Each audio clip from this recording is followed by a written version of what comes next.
तो आज पढ़ेंगे बच्चों भू राजस्व व्यवस्था।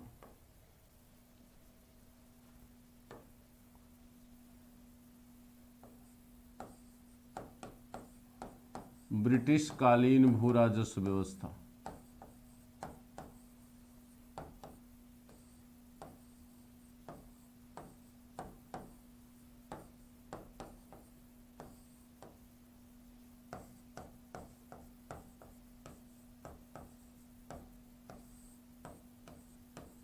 ब्रिटिश कालीन भू राजस्व व्यवस्था। ठीक है,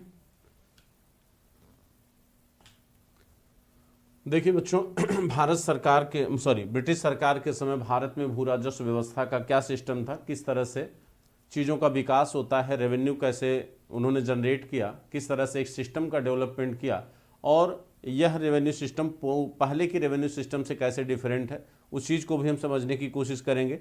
और अभी तक आपने जो भी पढ़ा होगा बच्चों, उसमें आपने सिर्फ कार्नवालिस के भू राजस्व व्यवस्था को पढ़ा होगा, जिसमें आप पढ़ते हैं रैयतवाड़ी, अस्थायी बंदोबस्त, महालवाड़ी।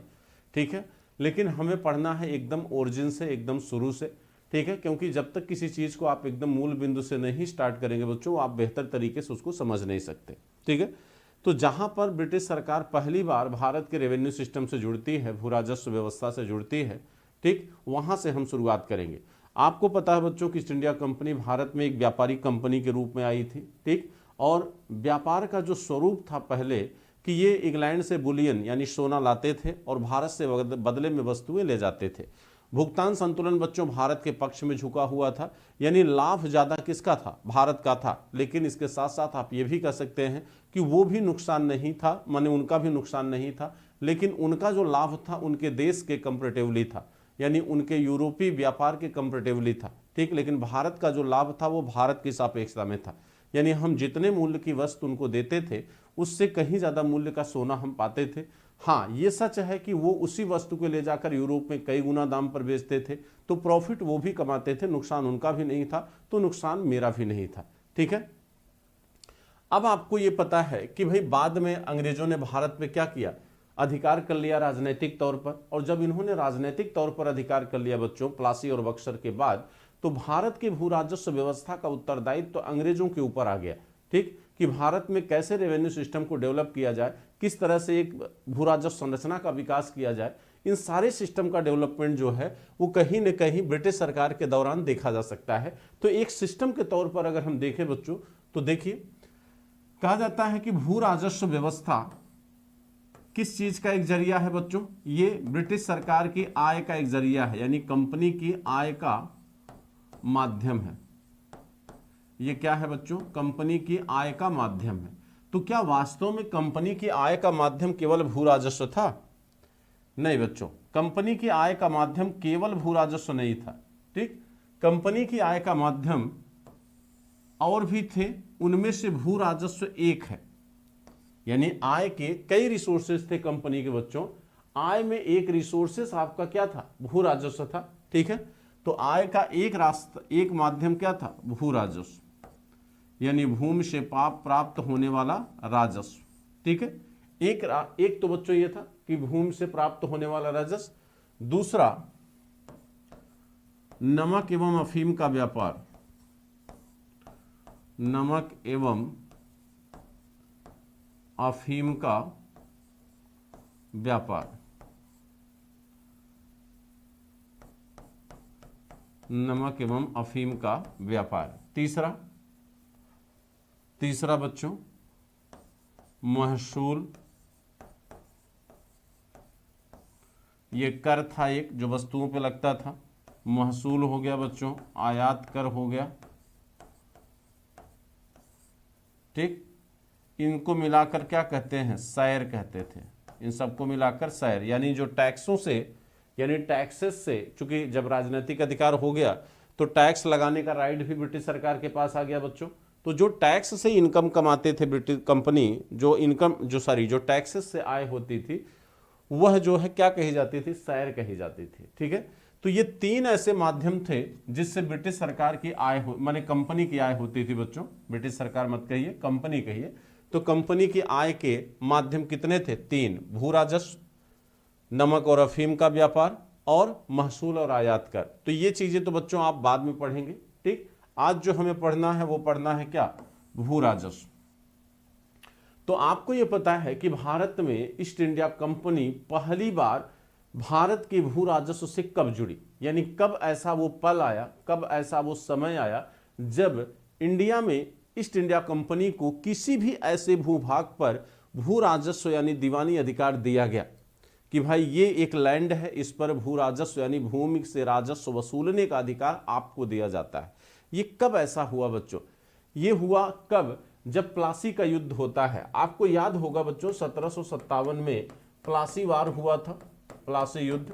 और यह प्लासी का युद्ध जो है बंगाल के नवाब सिराजुद्दौला और अंग्रेज लॉर्ड क्लायू के बीच हुआ था, ठीक। और लॉर्ड क्लायू बच्चों इसमें क्या था, जीता था। प्लासी युद्ध में सिराजुद्दौला को, बंगाल के नवाब को पराजित किया किसने, लॉर्ड क्लायू ने। लेकिन याद होगा आपको बच्चों, तो सिराजुद्दौला यहाँ पराजित सिर्फ इसलिए नहीं हो गया था कि अंग्रेज बेहद प्रतिभाशाली थे, वो इसलिए पराजित हो गया था क्योंकि यहाँ पर जो सिराजुद्दौला का मीर बख्शी यानी जो सेना प्रमुख था वह अंग्रेजों के पक्ष में था, ठीक है। यानी मीर जाफर जिसे गद्दार कहा जाता है, वो मिला हुआ था किससे, अंग्रेजों से। और उसकी गद्दारी की वजह से सिराजुद्दौला प्लासी के वार को क्या हुआ, हार गया। बदले में कहा जाता है कि जब ब्रिटिश सरकार जीती प्लासी के युद्ध में, ठीक है, ईस्ट इंडिया कंपनी बच्चों प्लासी के युद्ध में जब जीती तो वादे के मुताबिक, चूंकि बंगाल का नवाब बनाने का वादा दिया था किसने, लॉर्ड क्लायू ने बच्चों मीर जाफर को।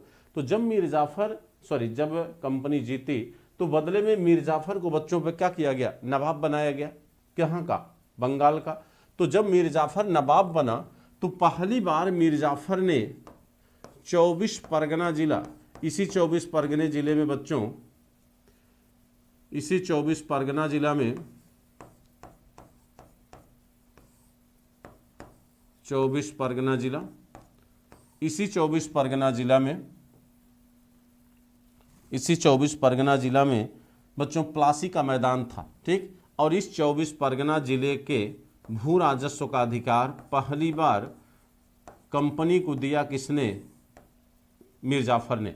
यानी यह वो भारत की पहली भूमि है जिस पर भू राजस्व का अधिकार बच्चों अंग्रेजों को दिया गया, ठीक है। यानी यहाँ पर भू राजस्व का राइट पहली बार किसको दिया गया, अंग्रेजों को। लेकिन सच्चाई यह है बच्चों कि वास्तविक रूप से भारत के भू राजस्व से अंग्रेजों या कंपनी का संपर्क कब होता है, वास्तविक रूप से कंपनी का भू राजस्व से संपर्क हुआ 1765 में इलाहाबाद की प्रथम संधि से। इलाहाबाद की प्रथम संधि से, इलाहाबाद की प्रथम संधि से वास्तविक रूप से पहली बार ब्रिटिश सरकार का भू राजस्व संबंध जो है बच्चों किससे जुड़ा, कंपनी से जुड़ा, ठीक। तो यहां पर कैसे जुड़ा, आइए देखते हैं। आपको याद होगा जब बक्सर का युद्ध बच्चों 1764 में कंपनी जीतती है, मुगल बादशाह बक्सर के युद्ध में हारा, बंगाल का नवाब हारा और अवध का नवाब हारा। यानी अवध के नवाब शुजाउद्दौला, बंगाल के नवाब मीर कासिम और मुगल बादशाह शाह आलम साहब, ठीक है। जब तीनों पराजित हो गए तो बक्सर युद्ध के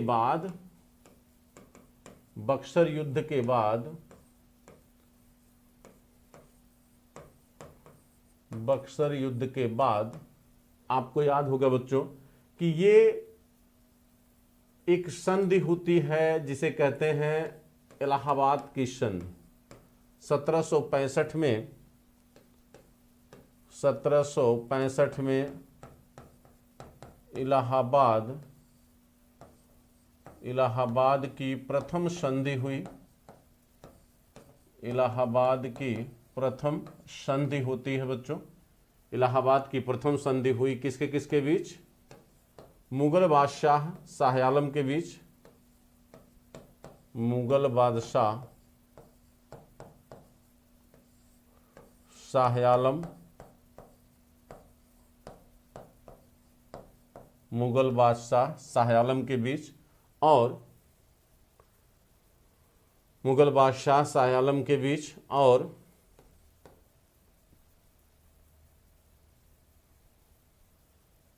दूसरा है बच्चों आपका, हाँ दूसरा तरफ बच्चों कौन है, कंपनी यानी अंग्रेज। कौन है बच्चों? अंग्रेज इस समय डायरेक्ट था। ठीक, अब देखिए कहते हैं कि यहां पर बच्चों कंपनी और मुगल बादशाह के बीच जो संधि हुई, नहीं माफ करिएगा बच्चों, यहां अंग्रेज कौन था? लॉर्ड क्लाइव, लॉर्ड क्लाइव था। ठीक है, दोनों के बीच एक संधि हुई और संधि में पहला प्रावधान जो दिया गया था, उस संधि में पहला प्रावधान यह था कि मुगल बादशाह 3 प्रांत, कौन कौन? बंगाल, बिहार, उड़ीसा, बंगाल, बिहार और उड़ीसा, इन तीनों प्रांतों के दीवानी का अधिकार देगा किसको? अंग्रेजों को। तीनों प्रांतों के दीवानी का अधिकार किसको देगा? अंग्रेजों को।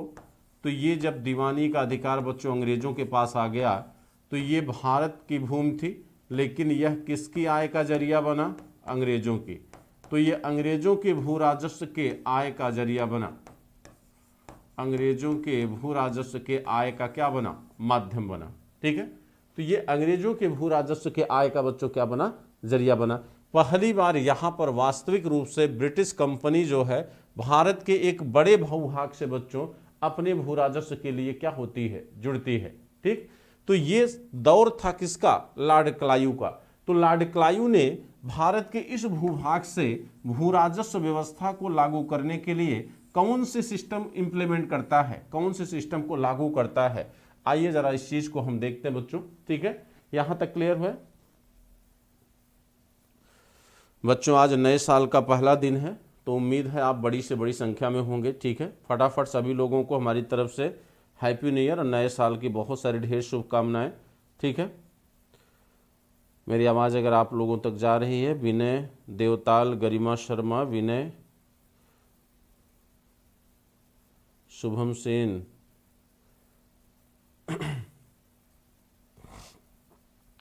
बच्चों आज थकावट बहुत थी लेकिन फिर भी आपको पढ़ाना है, तो पूरा तो नहीं सही लेकिन कुछ देर जरूर आपको पढ़ाएंगे। ठीक, चलिए आगे बढ़ें। अब देखिए, तो ये पहला भूभाग था बच्चों जिसके भू राजस्व का दायित्व अंग्रेजों के ऊपर आया।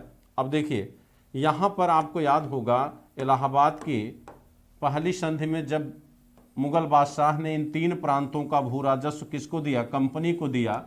तो अंग्रेजों ने इन 3 प्रांतों के भू राजस्व लेने के बदले मुगल बादशाह को 26 लाख वार्षिक देने का वादा किया था। 26 लाख वार्षिक देने का वादा किया था। ठीक, और जब ये तीनों प्रांत की आय चली गई किसके पास? अंग्रेजों के पास। तो इन तीनों प्रांतों में प्रशासन का संचालन कैसे होता? भाई प्रशासन का संचालन अब भी किसके जिम्मे था?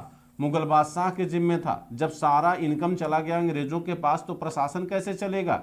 इसके लिए अंग्रेजों ने कहा कि भाई प्रशासन चलाने के लिए बादशाह जी हम आपको 53 लाख देंगे वार्षिक।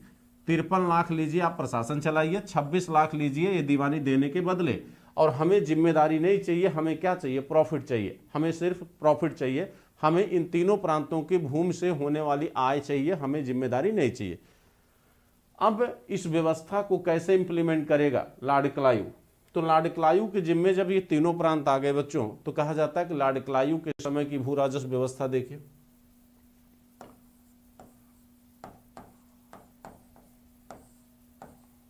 क्लाइव की भू राजस्व व्यवस्था,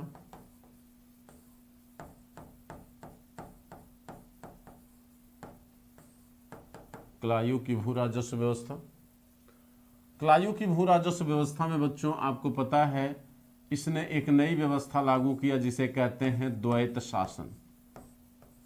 इसने क्या किया? द्वैत शासन लागू किया। इस द्वैत शासन के जन्मदाता माने जाते हैं लियोनिस कर्टिस। इसके जन्मदाता थे बच्चों लियोनिस कर्टिस।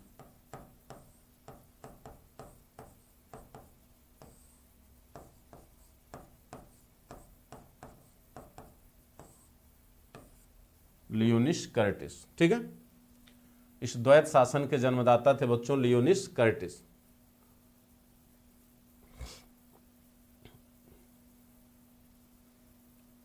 ठीक है, अब देखिए ये द्वैत शासन था क्या बच्चों? द्वैत शासन का मतलब था कि हम लाभ तो लेंगे लेकिन उत्तरदायित्व तो नहीं लेंगे। रेवेन्यू कितना वसूला जाएगा ये हम तय करेंगे, कौन वसूलेगा ये हम तय करेंगे, किसको मिलेगा ये हम तय करेंगे। लेकिन उस राजस्व के वसूले जाने से अगर किसी को तकलीफ होती है, ठीक, जिससे हम वसूलेंगे उसकी भूमि को उत्पादक बनाना, उस पर शासन संचालित करना, ये मेरा काम नहीं होगा। हमें क्या चाहिए? केवल प्रॉफिट चाहिए, यानी लाभ तो चाहिए लेकिन उत्तरदायित्व तो नहीं चाहिए। कहा जाता है कि बच्चों इन द्वैत शासन को क्लायू ने तीनों प्रांतों में लागू किया, तीनों प्रांतों में लागू किया, बंगाल, बिहार और उड़ीसा। बंगाल, बिहार, उड़ीसा तीनों प्रांतों में लागू किया। और क्लायू ने राजस्व वसूली के लिए उपदीवान की नियुक्ति किया। दीवान मतलब होता बच्चों वित्त मंत्री, उपदीवान मतलब उप वित्त मंत्री।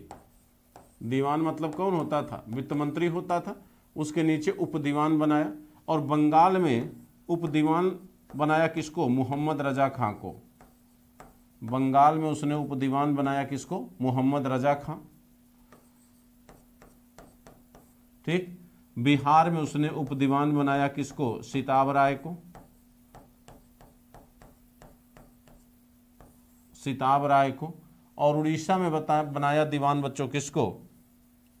राय दुर्लभ को।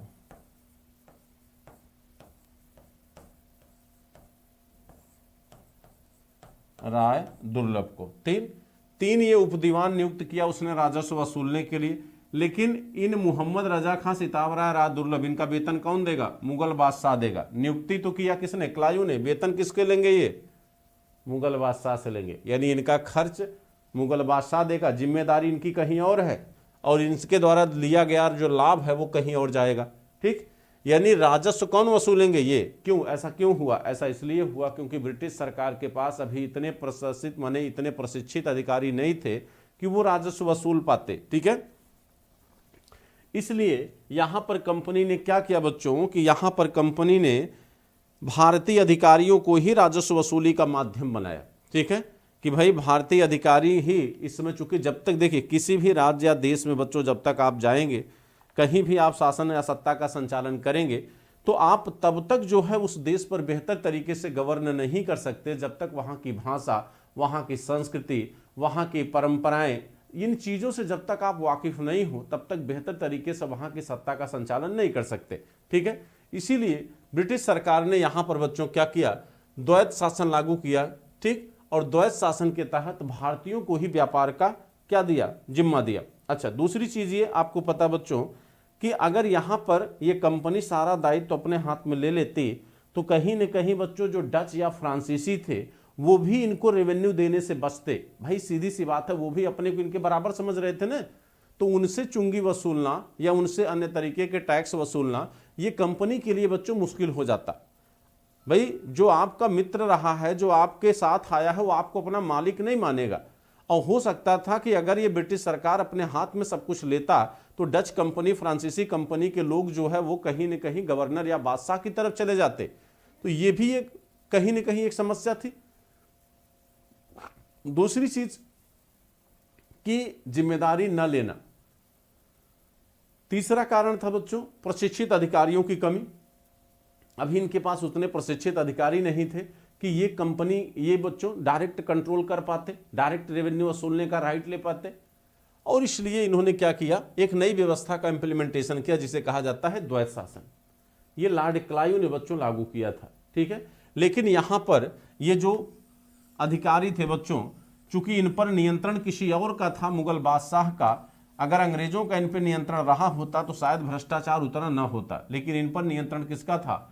मुगल बादशाह का। प्रशासन करने का दायित्व तो मुगल बादशाह का था, और मुगल बादशाह पैसे के लिए निर्भर है किसी और पे, तो बेहतर तरीके से प्रशासन नहीं चलेगा। इससे क्या होगा? भ्रष्टाचार पैदा होगा। भ्रष्टाचार पैदा होगा तो कंपनी को भी वाजिब लाभ नहीं मिल पाएगा, क्योंकि ये जो अधिकारी हैं ये भी भ्रष्टाचार को क्या करेंगे? जन्म देंगे, ठीक है।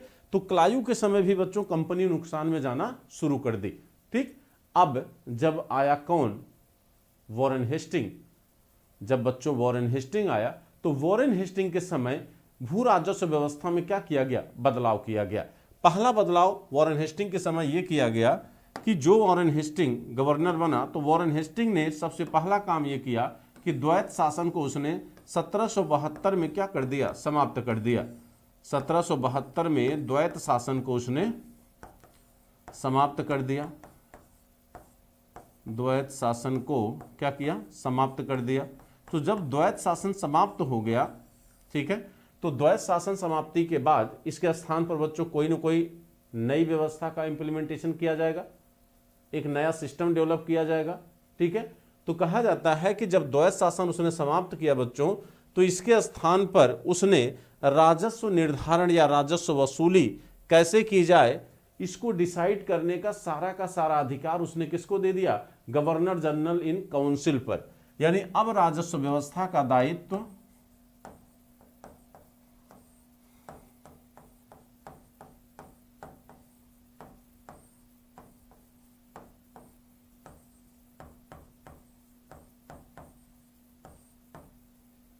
राजस्व व्यवस्था का दायित्व किसके हाथ में आ गया, गवर्नर जनरल इन काउंसिल।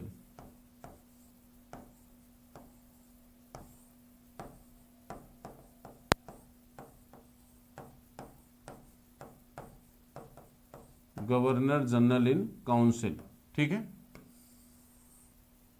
राजस्व व्यवस्था का दायित्व किस पे आ गया बच्चों, गवर्नर जनरल इन काउंसिल। पहले लॉर्ड क्लाइव अकेले गवर्नर के तौर पर उसने लागू किया था, लेकिन अब गवर्नर जनरल इन काउंसिल लागू करेगी। और गवर्नर जनरल इन काउंसिल में बच्चों कितने सदस्य थे, 5 सदस्य थे। आपको पता है रेगुलेटिंग एक्ट के माध्यम से बच्चों इसमें 5 सदस्यों को अनुमति दी जाएगी। और ये कहा जाएगा बच्चों कि कोई भी निर्णय जो है गवर्नर जनरल की काउंसिल जो है वो बहुमत से लेगी। ठीक है, वो किससे लेगी, बहुमत से निर्णय लेगी। ठीक,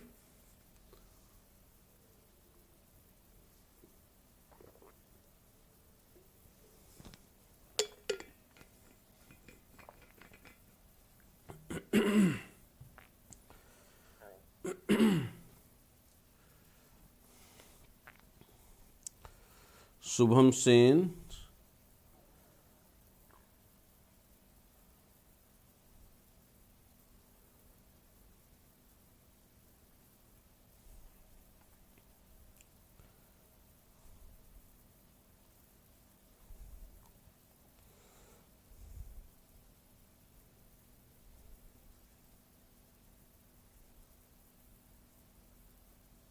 अच्छा आप लोग पूरे आज साल भर बाद मिले हो तो अपनी चर्चाओं में पूरे एकदम मग्न हो।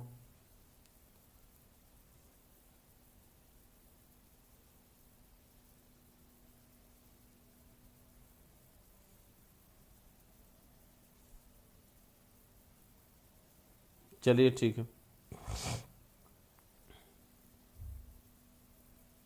अब देखिए तो यहां पर बच्चों अब उसने द्वैत शासन को समाप्त करके गवर्नर जनरल इन काउंसिल को ये जिम्मेदारी दे दिया कि आप ये तय करेंगे कि कैसे भू राजस्व व्यवस्था को आगे संचालित किया जाएगा।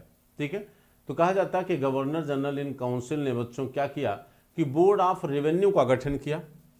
इस गवर्नर जनरल इन काउंसिल ने क्या किया, भू राजस्व व्यवस्था के संचालन के लिए बोर्ड ऑफ रेवेन्यू का गठन किया। तो बोर्ड ऑफ रेवेन्यू का गठन हुआ किसके समय, वॉरेन हेस्टिंग के समय। बोर्ड ऑफ रेवेन्यू का क्या होता है, गठन होता है। ठीक, बोर्ड ऑफ रेवेन्यू का क्या होता है, गठन। ठीक, अब ये बोर्ड ऑफ रेवेन्यू ने क्या डिसीजन लिया बच्चों, बोर्ड ऑफ रेवेन्यू ने यह तय किया कि राजस्व व्यवस्था को हम क्या करेंगे, 5 वर्ष के लिए, इसको पंचवर्षीय भी कहते हैं, इसने तय किया कि 5 वर्ष के लिए इजारेदारी पद्धत, इजारेदारी पद्धत मतलब होता है ठेकेदारी पद्धत, इसे आप इजारेदारी भी कह सकते हैं, इसे आप ठेकेदारी भी कह सकते हैं। ठीक है, इसे आप जो है नीलामी व्यवस्था भी कह सकते हैं। यानी हम क्या करेंगे, 5 साल के लिए भू राजस्व वसूलने का अधिकार हम उसको देंगे जो सबसे ज़्यादा हमें राजस्व देने का वादा करेगा। यानी किसी भी भूभाग से मैक्सिमम रेवेन्यू देने का वादा जिस व्यक्ति के द्वारा किया जाएगा, हम उसी को क्या करेंगे, राजस्व वसूली का अधिकार देंगे। ठीक है, ये वादा किया गया बच्चों किससे, ये वादा किया गया, ये काम किया किसने? बोर्ड ऑफ रेवेन्यू ने। और बोर्ड ऑफ रेवेन्यू ने नीलामी सिस्टम के द्वारा ये राइट दे दिया कि जो सबसे ज़्यादा राजस्व वसूल कर हमें देगा, हम 5 साल के लिए उसको राजस्व वसूलने का अधिकार देंगे। इसको इजारेदारी कहा गया, इसको ठेकेदारी कहा गया। बात समझ में आई? तो अब जब आप ठेकेदारी पर राजस्व वसूलने का अधिकार आप देंगे बच्चों, तो इससे किसानों का शोषण क्या होगा? बढ़ेगा। भाई किसान का मैक्सिमम क्या होगा? शोषण होगा। भाई ज़्यादा से ज़्यादा वसूलने की कोशिश करेगा ये, तो किसान का क्या होगा? एक शोषण होगा बच्चों। अब देखिए, लेकिन कहा जाता है कि ये राजस्व तो दे गया, यानी इन पर भी तो कोई नियंत्रण होना चाहिए। जिन्होंने भूमि राजस्व वसूलने का अधिकार लिया है 5 वर्ष के लिए, जिस ठेकेदार को भूमि दी गई है, ठीक है, उस पर भी कंट्रोलिंग होनी चाहिए। उस पर कंट्रोलिंग करने के लिए क्या किया गया कि प्रत्येक जिले पर, प्रत्येक जिले स्तर पर कलेक्टर को पर्यवेक्षक बनाया गया। कलेक्टर को पर्यवेक्षक बनाया गया बच्चों, यानी निरीक्षण करने वाला। क्या बनाया गया? पर्यवेक्षक बनाया गया कि भाई ये क्या करेगा? ये निरीक्षण करेगा, ये पर्यवेक्षण का काम करेगा, ठीक है। लेकिन अगर बच्चों आपको याद होगा तो इसके बाद इन्होंने और सुधार क्या किया? 1773 में इन्होंने एक नई व्यवस्था और इंप्लीमेंट कर दिया, जिसे कहते हैं राजस्व समिति, रेवेन्यू कमेटी का गठन किया। 1773 में वॉरेन हेस्टिंग ने रेवेन्यू कमेटी का गठन किया।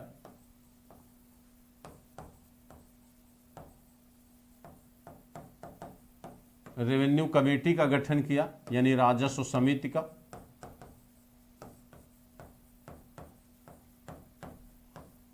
राजस्व समिति में बच्चों कुल कितने मेंबर रहते थे? 5 सदस्य। इसमें कितने सदस्य होने थे? 5 सदस्य होने थे, जिसमें से 2 सदस्य बोर्ड ऑफ रेवेन्यू के रहेंगे, 2 सदस्य बोर्ड ऑफ रेवेन्यू के रहेंगे, ठीक, और 3 सदस्य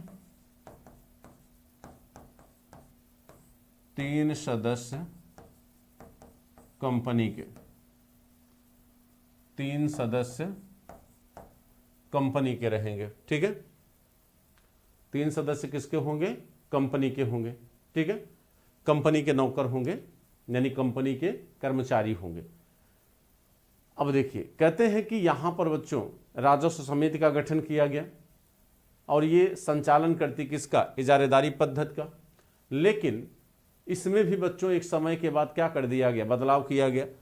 1755 में, 1777 में जो पंचवर्षीय व्यवस्था लॉर्ड क्लाइव ने लागू किया था, पंचवर्षीय व्यवस्था बच्चों बहुत सफल नहीं थी, ठीक है। भ्रष्टाचार बढ़ रहा था पंचवर्षीय व्यवस्था में, ठीक है। तो कहा जाता है कि पंचवर्षीय व्यवस्था को समाप्त करके, पंचवर्षीय व्यवस्था को समाप्त करके 1 वर्षीय व्यवस्था में उसे बदल दिया गया। 1 वर्षीय व्यवस्था में बदल दिया गया। और जब ये बच्चों राजस्व समिति बनी थी तो कलेक्टर के पद को समाप्त कर दिया गया था। कलेक्टर के पद को समाप्त कर दिया गया था। जो कलेक्टर को पर्यवेक्षक बनाया गया था उसको खत्म कर दिया गया था। लेकिन कार्नवालिस अभी इन्हीं के समय बच्चों फिर से ये जीवित हो जाएगा। कलेक्टर के पद को समाप्त कर दिया गया था बच्चों जब ये बनी, और पंचवर्षीय व्यवस्था को 1777 में समाप्त करके इसके स्थान पर 1 वर्षीय व्यवस्था लागू किया। 1 वर्षीय मतलब कि भूमि का रेवेन्यू राइट 1 वर्ष के लिए नीलाम किया जाएगा कि आप यह भूमि लीजिए, 1 वर्ष के लिए हम इसको ठेकेदारी पद्धति पर देंगे, ठीक, और फिर हम इसको नए सिरे से फिर दूसरे को देंगे। तो 1 वर्षीय और पंचवर्षीय इजारेदारी पद्धति को लागू करने का श्रेय किसे दिया जाता है बच्चों? वॉरेन हेस्टिंग को दिया जाता है, ठीक है। किसे दिया जाता है? वॉरेन हेस्टिंग को दिया जाता है। और कहा जाता है 1781 में कलेक्टर के पद को फिर से वॉरेन हेस्टिंग ने जीवित कर दिया था। कलेक्टर को फिर अधिकार दिया। कलेक्टर को बच्चों इसने क्या किया? फिर अधिकार दिया। पुनः कलेक्टर को इन्होंने क्या किया? पुनः अधिकार दिया। और इनके साथ एक जो है उप दीवान, एक भारतीय को बना दिया, क्योंकि भारत का जो उप दीवान होता था, उप वित्त मंत्री, वो सारी व्यवस्थाओं से परिचित था, रूबरू था। तो इनको सलाह देने के लिए बच्चों वो पूरी तरह से क्या रहता था? हमेशा तत्पर रहता था। तो ये व्यवस्था वॉरेन हेस्टिंग के समय चल रही थी रेवेन्यू सिस्टम में, लेकिन इसका बड़ा लाभ नहीं हुआ। यानी भ्रष्टाचार जो कंपनी में फैल रहा था, लोग व्यक्तिगत व्यापार कर रहे थे, कंपनी का सामूहिक व्यापार प्रभावित हो रहा था, और भारतीय प्रशासन का उत्तरदायित्व तो नवाब और गवर्नर पर होने के कारण कहीं न कहीं जो है प्रशासन में बड़े स्तर पर भ्रष्टाचार पनप रहा था। क्योंकि लाभ और उत्तरदायित्व तो जब एक जगह होता है तो कहीं न कहीं कंट्रोलिंग पावर जो होती है वो मजबूत होती है, लेकिन लाभ अंग्रेज ले रहे थे, प्रशासन का उत्तरदायित्व तो बादशाह गवर्नर पे था, नवाब पे था। तो इससे कहीं न कहीं बच्चों क्लैश पैदा हो रहा था, जिससे भ्रष्टाचार लगातार कंपनी में क्या हो रहा था? बढ़ रहा था। ठीक है। अब जब इसके बाद बच्चों आता है कौन? Warren Hasting. वॉरेन हेस्टिंग जब आया तो पता चला बच्चों चूंकि कंपनी घाटे में थी, और इसी समय वॉरेन हेस्टिंग को कंपनी को माने ब्रिटेन से पैसा मांगना पड़ा था बच्चों, और मजबूर होकर, चूंकि ब्रिटिश सरकार भी पूरे एकदम व्यवस्था में थी कि कब मौका मिले कंपनी को कंट्रोल करने का, तो हम कंपनी को नियंत्रित कर लें। क्योंकि इंग्लैंड के लोग भी भारत से लाभ कमाना चाहते थे, स्वयं पार्लियामेंट के मेंबर भारत की कंपनी के लाभ से बच्चों प्रभावित थे, तो वो भी कंपनी पर कंट्रोल चाहते थे।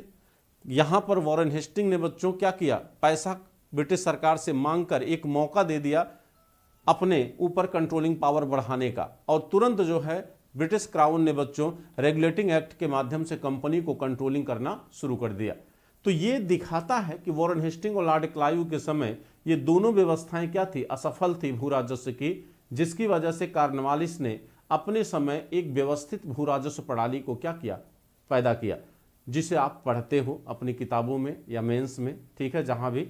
ठीक बच्चों, तो यहां पर जो है अब आपको पता है कि इसके बाद जो है हम पढ़ेंगे किसको? कॉर्नवालिस को। ठीक, तो कॉर्नवालिस ही भारत में बच्चों पूरी तरह से भू राजस्व व्यवस्था को क्या करता है? लागू करता है। और इसी के समय आपके अस्थाई बंदोबस्त, रैयतवाड़ी और महालवाड़ी, ये व्यवस्थाएं बच्चों क्या होती है? इंप्लीमेंट होती हैं। तो आज यही तक आप लोगों को करेंगे बच्चों, क्योंकि मैंने आपको शुरू में बता दिया कि बच्चों आज थकावट बहुत ज़्यादा है। ठीक, और चूंकि आज पहला दिन था इसलिए क्लास लेना ज़रूरी था। तो कल आपको हम पढ़ाएंगे बच्चों भू राजस्व सिस्टम कॉर्नवालिस का। ठीक है, और आज यहाँ तक आपको बता दिए हैं। ठीक, और एक बार फिर सबको हमने कह दिया कि सबको बच्चों नए वर्ष की बहुत सारी शुभकामनाएं, ढेर सारी शुभकामनाएं बच्चों। उम्मीद है कि आप लोगों ने कुछ नए टारगेट, कुछ नए लक्ष्य तय किए होंगे। एंजल,